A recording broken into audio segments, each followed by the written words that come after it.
And twins is an excellent example. They are Yeah. very likely to choose, quote unquote, choose different house systems because twins, especially identical twins, they really truly want to be different, and they are.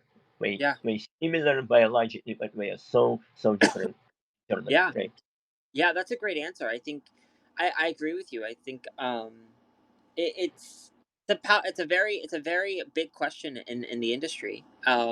However, the more that I meet with people, I feel like a lot of people have this perspective now. So I think that's a great answer.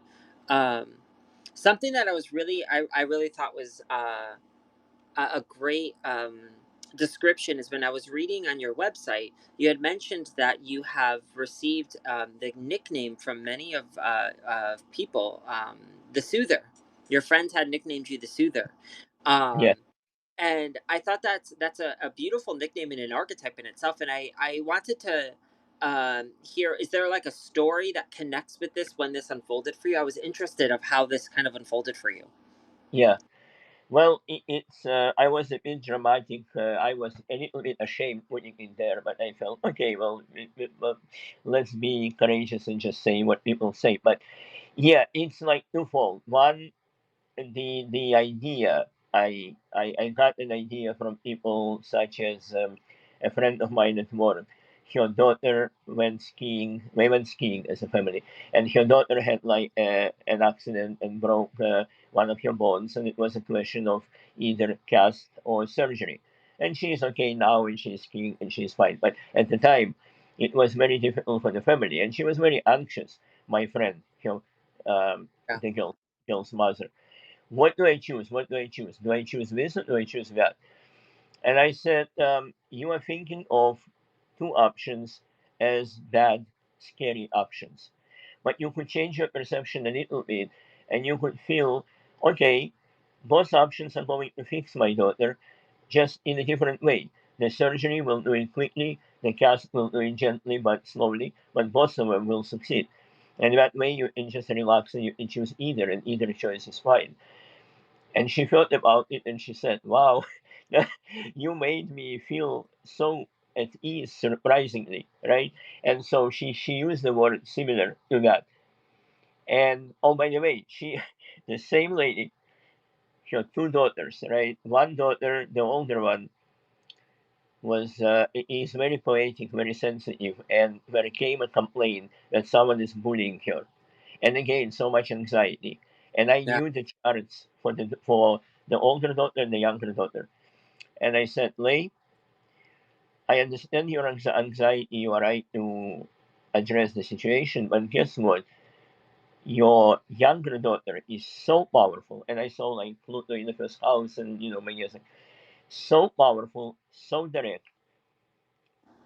One day she may be perceived as a bully, and she remembered that somehow. And several years later, there is a call from a principal. She picks up the phone, and it says, "Your younger daughter, caused some trouble. She appears to have bullied you as a girl. We want you to come to school." And she hung up, and she was laughing. And her husband was furious. He said, "Why are you laughing? It's not that I know, but 2 years ago, Dan told me that will happen, and it happened. And now, I Yeah. cannot help but laugh because it's like, okay, that's what it is. So we will deal with it. So there is, I'm lucky that way to sometimes offer that. Yeah. Yeah. That's I think and I think it's also fun for us when the client comes back and they tell you the story, like what you were picking up on and what you were Mhm. seeing. I love hearing those when they come back and they're like, this happened, you told me that this could happen and it did. um I was gonna what I wanted to ask you, one of my biggest areas that I wanted to bring up for those of us who love astrology in here, whether you are a student or an enthusiast, is Daniel wrote a book that I wanted to talk about, which is The Old Stars and New Light. And I wanted to give you an opportunity to kind of talk about this project because this was a long term project for you. And so I wanted to give you some space to talk a little bit about that. And then I have a follow up question for you about it. Sure, sure. Well, it's a 600 pages almost. It's called All Stars New Light, and it's basically my conversations with my mentor Elias. Now, it has a little bit of weirdness in that uh really, I'm talking to a friend of mine, Mary Ennis, but if you are familiar with channeling or believe in this sort of thing, she goes into trance and she speaks, and her trance personality got to be known by the name of Elias. So, to me, after decades of talking to Elias, it doesn't really matter what the mechanics, and I wouldn't pretend I know the mechanics, and surely I cannot prove the mechanics, right? It's beyond this world, literally, and but what is important to me is the value, right? How much influence was there? How I am during the session, I feel seen, I feel appreciated, and that was like most of my planets are in Virgo. And so for me to accept myself and appreciate myself is a significant challenge. Yeah. Plus Saturn in the second house, plus what I was born with all kinds of defects, and people could not understand whatever I was saying. So there are layers and layers that I had to go through to accept myself. But to have a feeling that across from you sits a person or a person and an energy that comes through that person that accepts me while knowing me perhaps better than I know myself. That was amazing. And so many good things came out of it in terms of my personal life, answers, health, and my work. So I figure astrology is my passion. Why don't I start asking about astrology? And I love the answers. So I said, "Oh, I wish you would write the book." And then I said, "Well, I have no intention to, but perhaps you will." And that's how the book was born. But it's our conversations over like 9 or so years that were recorded and then transcribed and then edited. And I edited my side heavily because I was complaining and unsure and going around and around. But I kept his side or her side, depending on how you look at it, almost unchanged because I wanted the answer to come true as it was. And so yeah, it's mostly astrology, but then tarot and runes. And I'm just asking. I'm asking about signs, about planets, about houses, how to read the chart, the fluid houses situation. And then there is a chart reading where I'm struggling to read for a client who was a kind of collaborator on the book, and she fully gave me permission to publish and do it publicly. And then there is a tarot section where I go card by card in terms of number suits and major arcana card by card, and then the North European runes, 24 runes, rune by rune, and there is a sample reading. So that's the book. It's very comprehensive. So um I think it's powerful. And like I was saying earlier, where could we find this book, Daniel? If anyone in this room wanted to get your book, where could they get it? I think I put links on my profiles, like in Facebook and Instagram and so on. But it's on Amazon. Unfortunately, it's only on Amazon. It's Okay. called "All Stars Come a New Light," and then my name as an author. Um, All Stars because it's such an ancient uh, science. All three of them, right? Especially astrology and the runes. But New Light because I really hope that some of the answers some of the answers may drive reader mad or irritate, but some of the answers is like one astrologer, wonderful astrologer, and Isabel, who interviewed me, she said that's the reason I love this book because it challenges preconceived notions, and she said I don't agree with some of it, but some of it I'm like yeah. Yeah. So yeah, that's what I hope for. Think that's needed more than ever in the world that we live in. To be okay with having your own beliefs challenged and reflecting. I mean, that's the only way we grow. To believe that we think we know the absolute truth is naive, and to know that there are opportunities for us to grow, I think that's what's so powerful.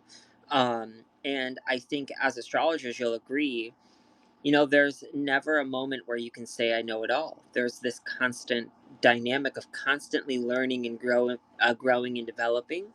Um, and so I think for anyone that's interested in getting a more in-depth understanding, and I think it's a really fun, engaging way, if I can be honest. I think there's a lot of books out there that have that very cookbook style reading where it's kind of like it goes like A B C D and then you're done. I feel like Mhm. having this interaction brings a lightness to the style that is fun and engaging to read. um, and so my point that I also was going to ask as a follow-up is, I love how you brought up Elias, because I was going to ask you a question. um, in your journey in working with Elias, um, is there one thing in your lifetime of working with Elias? Is there one thing that you've taken away personally, um, a wisdom, or something that came through in a session with Elias that changed your life? Um, well, there were many moments that were important when I had to address some certain things. Um, Many moments. Let's say when I at some at work software architect, and I didn't feel qualified at all, and I was getting tired of working in the bank because I felt, okay, I'm getting up in years. I feel like I may have some talents to share, and in my value system, like some kind of spiritual health or wisdom was like up there, and the banks and counting money was the lowest Yeah, form. and, and I spoke to Elias, and he said a couple of things. He said, one, you keep talking about the shift in consciousness that is going to abandon exchange, and there will be no more money. And yes, that's what Elias introduced, those ideas. But he said, you're thinking the completion of the shift is about 2075 as it stands now, and you are now here in 20 whatever the year was, let's say 2010. So you are not there yet, you are here and now, and money are very, very important where you are in your society. It allows so many things. It flows, and it allows society to function. Another thing he said, money is numbers, yeah, and you were always interested in math, which is true. I was winning some math yeah, competitions among children and so on. He said those are numbers. Just think of them as numbers. You are dealing with numbers. And of course, later when I connected that to my eighth house of investment, and the responses Elias gave, a response or lower form of response, reaction. And I said, what is this response? What is responding to what? You are responding to others, you are responding to yourself. Things respond, numbers respond. And so, why is it the house of investments? Uh, because you people respond to the numbers respond to the numbers, right? And so on and so forth. So that was one. And another one, he says, as an architect, let's say you build a bridge. You don't know who will walk over the bridge. right, You don't have to control who will walk over. You don't have to like all those people who will walk over. You build the bridge, and you are satisfied because you did it. Because the bridge is there, it's beautiful, and it's useful, and it's helpful. And he went on to say the pigeons may sit on it and poop on it and so on. But it doesn't diminish what you did. You are still an architect, and you still right, build the bridge. So that is just one example that after that I felt so much better. I felt like I grew wings, and I became an architect. I feel step into the shoes, and I started responding as I should, as opposed to hiding and saying I don't know anything. But there were many, many instances like that, helping with my me and my wife with our relationships, with different difficult times, like when my wife's mother died. It was so difficult. She was so close to her mom. She was like a bit of like struggling and falling apart. And so he basically gave very precise instructions to her and to me to keep it together, and we did, and we stayed deeper connected than ever. So there were many instances like Yeah. that. I love that. I think that's so beautiful, and so powerful. And just hearing these stories, I just, again, for those that are in the room, it's just a glimpse of what you're going to take away from reading, because there's a lot of wisdom that can come through advice and understanding. So I think it's powerful. Um, one more astrology related question that I wanted to ask you, um, that I always like asking all different astrologers here in AstroStar. Um, we have a lot going on this year. It's a big year for us in 2024.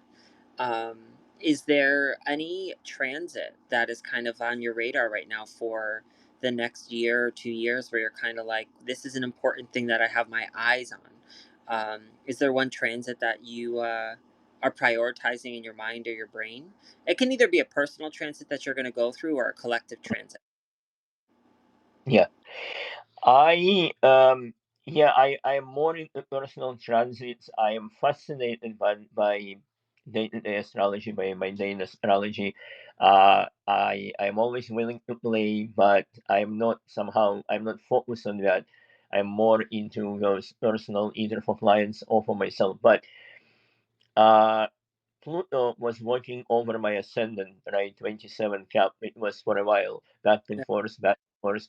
And so that's when I was publishing my book, and all kinds of fears came Yeah. in. And it was fascinating because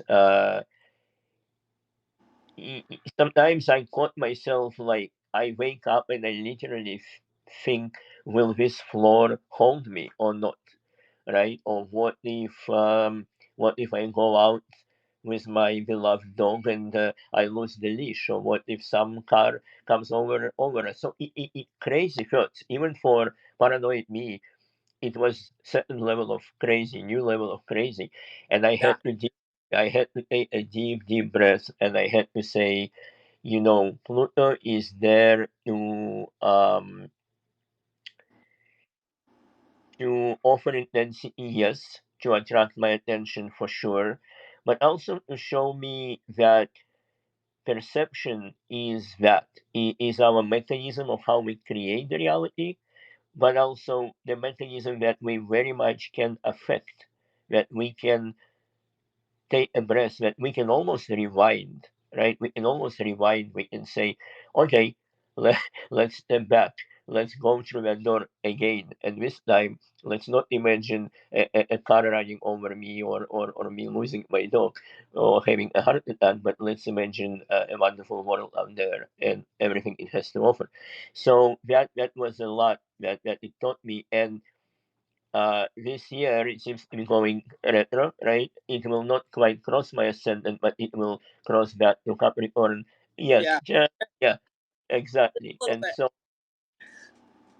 I am almost like beginning to feel it again. And of course, it is in the first house anyway. But yeah, Yeah. even preparing for this interview, I had to walk back and forth through that door a few times to say, dude, whatever happens, it's just two people meeting and talking. Just take Yeah. a deep breath. Yeah. I just want to say Charlotte's tuning in and saying nice to see you. She's saying hello. Thank Um, you. what Hello. I was gonna say is I'm also Capricorn rising, Daniel, and I had that same Pluto over my ascendant back in 2015, 2016. And I remember that same feeling that you're describing. Um, and there was this feeling like you described, and I think Pluto transits are a great example. Um, you feel Pluto transits. This is not a mistake. When you know something's happening, you know Pluto's coming, or you feel the Pluto transit. It's a known energy. Like you could feel the energy Yeah, coming yeah, forward. But there's a power, right? There's a right. beautiful journey of empowerment that's coming through because then you realize, wow, I can really do it. I can do it. I am. I am, whether I'm talented enough or I'm gifted enough or whatever it may be, I am enough and I can do this. Um, it doesn't negate the anxieties and the worries and the fears Mhm. that we're gonna feel. Right. Um, but it's a very powerful time, and I know we all have our Pluto transits that we go through in this life. um but Pluto on an angle like that is a big one.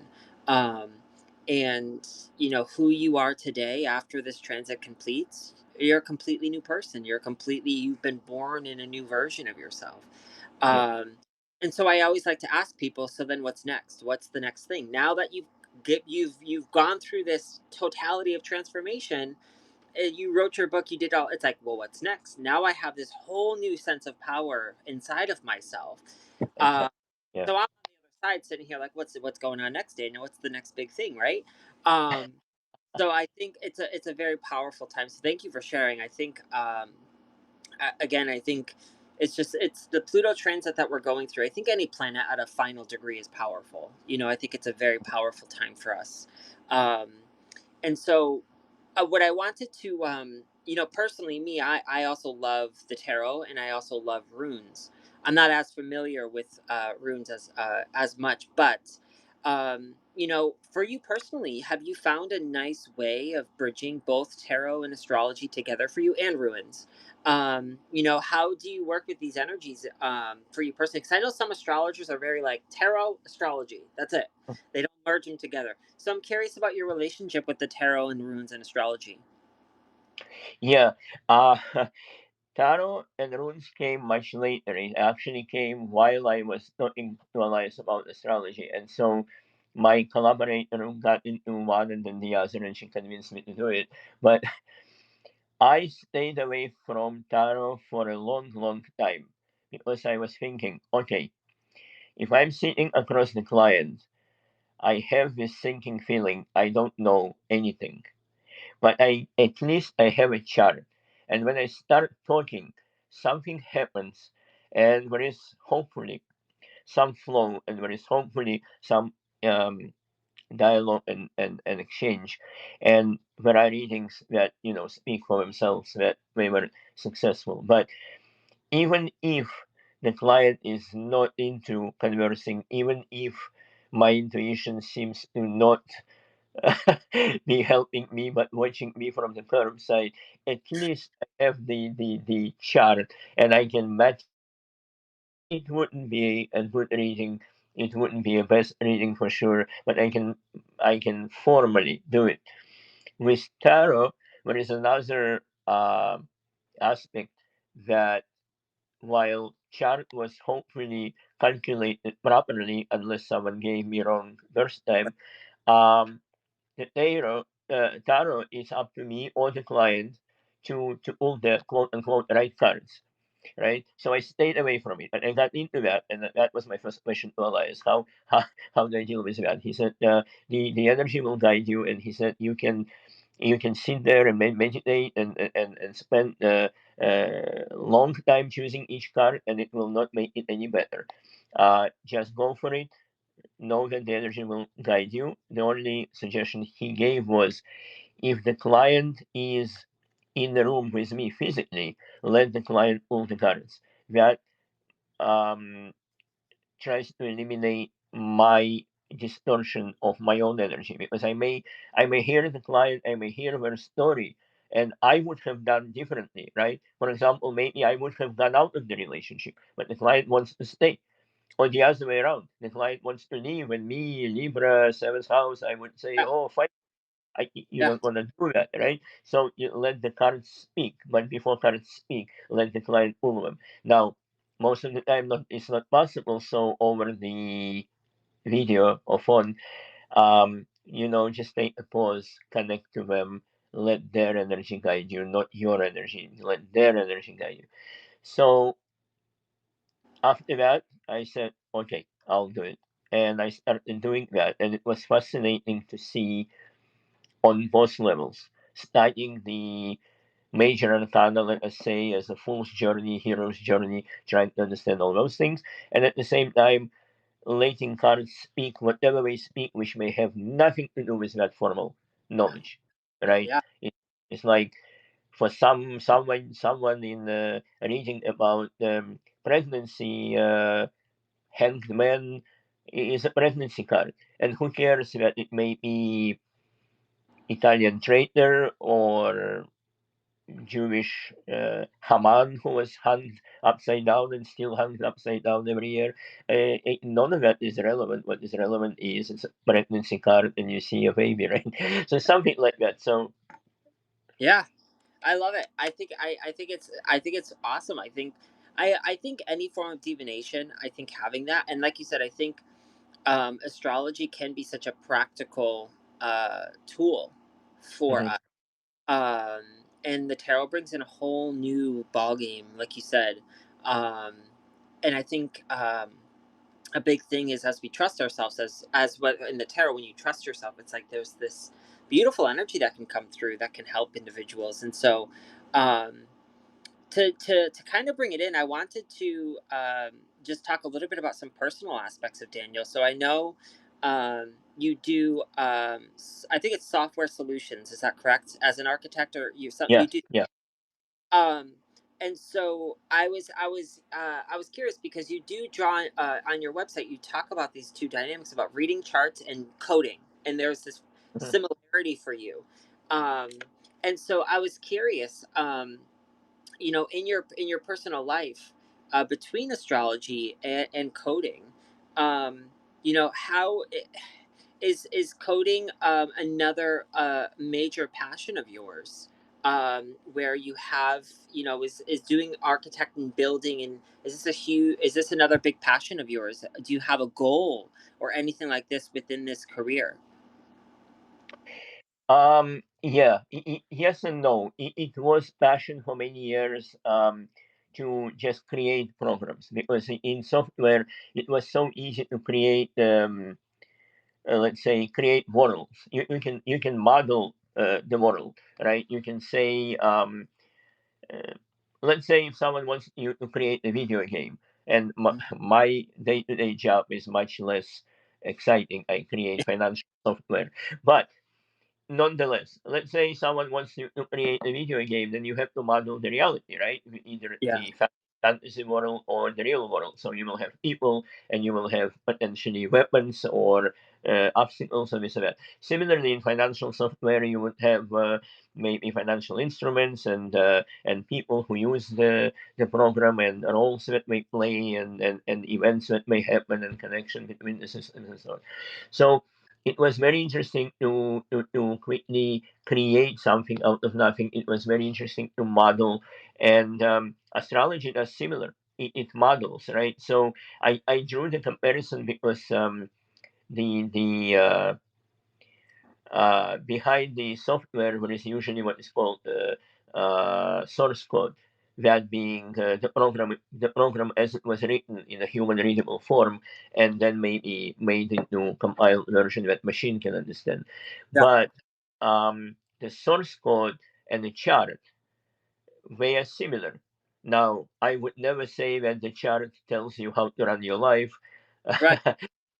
And by the way, the smarter computers get and artificial intelligence and all, even source code does not necessarily tells the AI how to do things. AI can learn and do things differently. But that initial idea that you have a set of patterns, or in human realm, a set of potentials, probabilities that are in your chart as a blueprint of your life, yeah, it's kind of comparable, right? To a Yeah. blueprint or to a source code. Yeah. Yeah. I love that. I feel like I could talk to you about AI and everything that's happening all day, because that's a whole different conversation with Yeah. what's at the aside from doing software and coding and astrology. What are some other hobbies of yours that that bring you more happiness and joy in your life? What do you like to do with your when you're not coding or doing astrology? What do you enjoy doing with your time? Um, I enjoy writing, and it's writing of prose or poetry. So poetry came about. I was writing from like childhood. I was playing with words, writing in Russian and then in English. But at some point, my wife has a group She's a musician. She has a group with two violinists and bass player. She herself plays guitar, and we often perform for Russian-speaking audience, often in libraries, adult daycare, and so on. And so we we had that idea that they would introduce songs by a little poem to set the mood, to let the players kind of relax and retune and so on. So I started writing those, and that's fun for me. Yeah. The poetry, and I did some English poetry also, but and both of them are fun. The writing, there was a conversation with Elias where at some point he said, "You keep saying you can be a writer, and I agree with you. You can. You most definitely can be. You have that talent. But until and unless you start writing, you will not know what that is." Yeah. And so initially, I didn't want to write this book. I wanted to write a fantasy because I said there are so many uh, wonderful textbooks already. So I started writing fantasy. I killed it by not trusting myself and feeling like a sentimental fool. But yeah, I was already writing about the world with 12 countries that represent 12 How signs. And are we gonna that book, A Tale of 12 Cities? Is that is yeah, that yeah, right? Um, that's another fascinating concept. And those ideas are coming through to you. It's almost like you're meant to give birth to them. Um, there's something that's, spirit or the universe or God wants this to come through you. Um, and I think it's a very fun, exciting. I think for astrologers and also individuals that just just love the story. I think it's a great way to bring more of this to the table. So you should write that book. I, I think it would be um,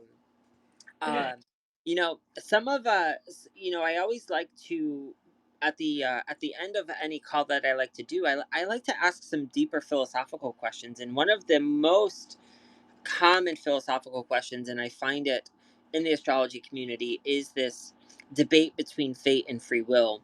And I just wanted to hear your thoughts on your belief of fate and free will, in connection with astrology. You know, where do you lean on the spectrum between fate and free will? yeah. I think we have a set of probabilities, let us say, but it is very the pool of probabilities is very wide, it's very general, and so I like to think that there are no accidents. So in the world, there are no accidents. It's a very well engineered system. Our life, right? Our world, it can possibly be random. Um, so when we as children, when we are born, we may be choosing our parents. We may be choosing some general direction. We choose the place. We choose the time, and therefore we choose the chart. So chart is that general personality, but also general set of potentials, right? Through progressions and so on. But as shown by, let's say, again, twins who could potentially live in different countries and significantly different lives, even though you will trace those seasons and waves. Um, it's really up to us, and each choice, I think, creates an offshoot and can potentially change, even if it doesn't change a major probability. It definitely changes how it is uh, expressed. And I also think that people find the right things, the right astrologer, let us say, because wh- there are astrologers who say, I can always predict an election. There are astrologers who are very, very precise. There was Serbian astrologer, wonderful astrologer that I disagreed with, but I admired him. I disagreed on many points, but I admired him tremendously. Um, Nicholas Stojanovic, and when he was reading for me, he said, you would benefit if you read for women, the moon there, you can read about the children, the love story, a moon Venus conjunction. But then he said, put something sweet on your table, and he said, wait a minute, make it make it dry fruit. At that time, in my office, on my desk, was a big bag of dry fruit, and every colleague would come and partake in that. So part of it was intuition, even though Nicola himself would not admit that. But part of it is he saw that the Moon Venus conjunction, so that's sweet, and I guess Moon food Venus sweet, and then trying with Saturn called preserved. So preserved sweet fruit would make it that dry fruit that was standing on my desk. So this guy was amazing, and you get the guy like that, you will feel that it's Magical. all that there. Yeah, Yeah. it's all there. And I had that reading one time. And my client said, "I'm so sad." I said, "Oh my God, what was my reading so bad?" She said, "No, you were right at every point." So I said, "So what's the matter?" She said, "Well, that means there is no free will. There is no game anymore. There is no play. Everything is there. I just need to vote to you. You will tell me everything about me." I said, "No, no, no, no, no, no, no. I can give you 10,000 interpretations of each and every aspect. I just happen to be talking to you and giving you examples. You can turn it around any which way, at any which turn." So I Wow. think it's definitely not in the extreme. I think free will is there for sure. But there are some amazing post science in astrology. No one can deny that. Yeah. No, I just want to. So Nikolai, he did the degree theory, right? That's I just Yes. yeah. I just want to make Yes, sure. Fascinating human being, totally fascinating yes. human being. Um, and so my one of my last questions is just, we have a lot of really beautiful people here today. You've done so much within the astrology community, and you've learned so much, not only spiritually but as a human being. um, do you have a any words of wisdom that you can impart on us as we are all living this life experience? Any words of wisdom or advice that you would like to offer us? In the astrology domain or in general Life. life. Okay. I would say one, be gentle with yourself. Be kind to yourself. Make yourself primary, because when the stone falls and hits the water, the all those waves may come from one point. And similarly, you are the sun of your world. You are the universe of your world. Sun in astrology, sun in tarot, sun in runes. You are the center, and so you take care of the center. Everything will ripple out. Um, as difficult as it is to believe, right? I remember Osho used to tell his people, "I could come out here, and what I really want to do is to, and what I really see is a Buddha in each of you, and what I really want to do is to come and kiss your feet. But if I do that, you will feel I am mad, you will not believe me, and that would be useless for you, so I don't." But that's what I see. If you want to know what I see, I see.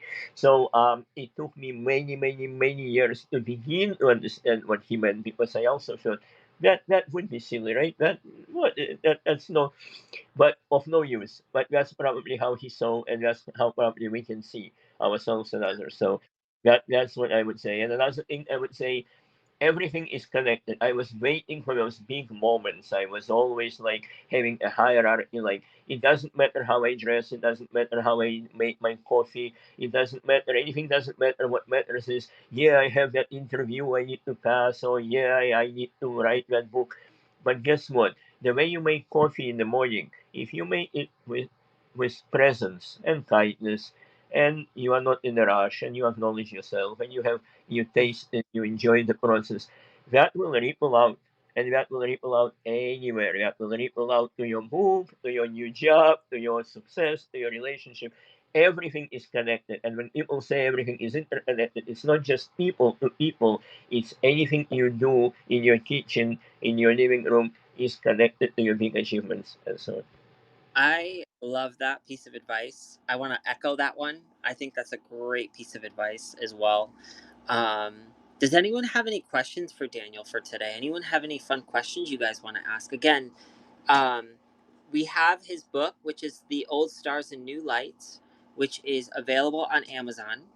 You guys can get that information.